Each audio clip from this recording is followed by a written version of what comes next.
Bonjour et bienvenue. Nous sommes maintenant dans la dernière partie de ce module sur la classification des légumes. Après avoir vu une classification par type de légumes, c'est-à-dire par partie que l'on mange, et une autre classification par famille botanique, nous allons voir maintenant pourquoi est-ce qu'il faut classer les légumes. Il faut connaître les types de légumes parce que dans nos jardins, nous allons pratiquer la rotation. La rotation, c'est la succession des différents légumes ou des différentes plantations sur la même parcelle. Et donc, ce qu'il faudrait, c'est ne pas planter deux cycles de suite au même endroit les légumes d'un même type ou issus d'une même famille. Donc voilà pourquoi nous devons connaître les types de légumes et connaître les familles de légumes. Fait cela? Eh bien,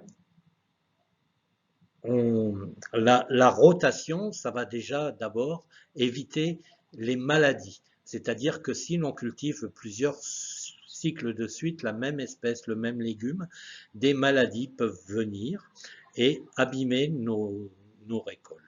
Ensuite, c'est la multiplication des insectes, c'est-à-dire que les insectes savent où trouver à manger, toujours la même chose, au même endroit, ils n'ont pas trop de difficultés. Et puis, nous allons épuiser notre sol, nous allons épuiser les réserves de notre sol, puisque certaines plantes utilisent certains types de minéraux et que cela. Et enfin, il y a des mauvaises herbes qui s'habituent à certains légumes et certains types de légumes. Alors, de pratiquer la rotation, on coupe ces cycles-là.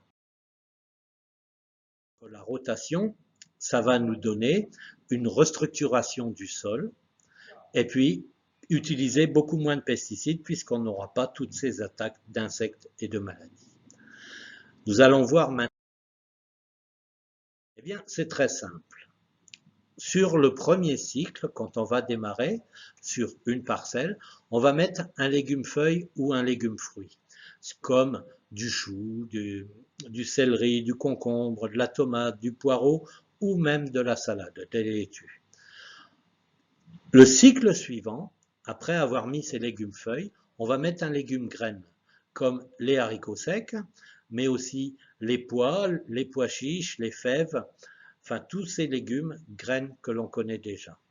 Et sur le troisième cycle, nous allons mettre des légumes racines qui, eux, sont beaucoup plus exigeants en éléments nutritifs du sol, comme les pommes de terre, les betteraves, les carottes, les oignons, les échalotes, les patates, les navets. Vous voyez qu'on a vraiment une diversité de légumes que l'on peut installer. Donc, sur notre champ, on va le diviser en trois parties. Là, ça va être trois planches ou trois parcelles.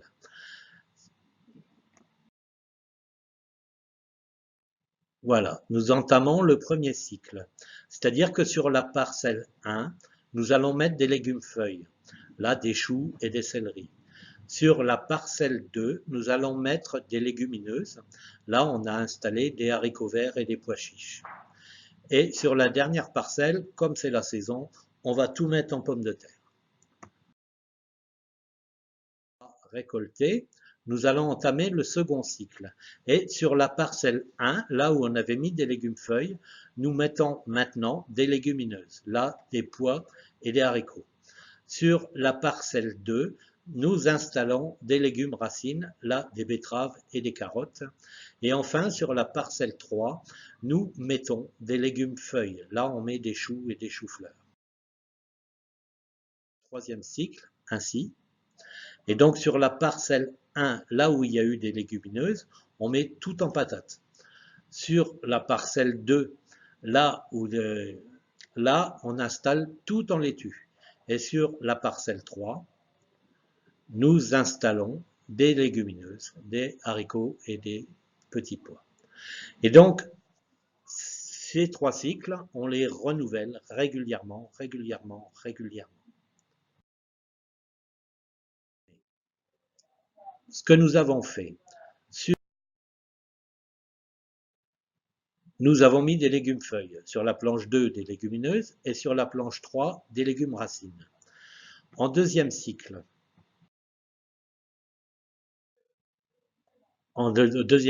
sur la planche 1, là où il y a eu des légumes feuilles, on met des légumes racines. Sur la planche 2, là où il y a eu des légumineuses, on met des légumes feuilles. Et sur la planche 3, là où il y a eu des légumes racines, on met des légumineuses. Notre cycle ainsi.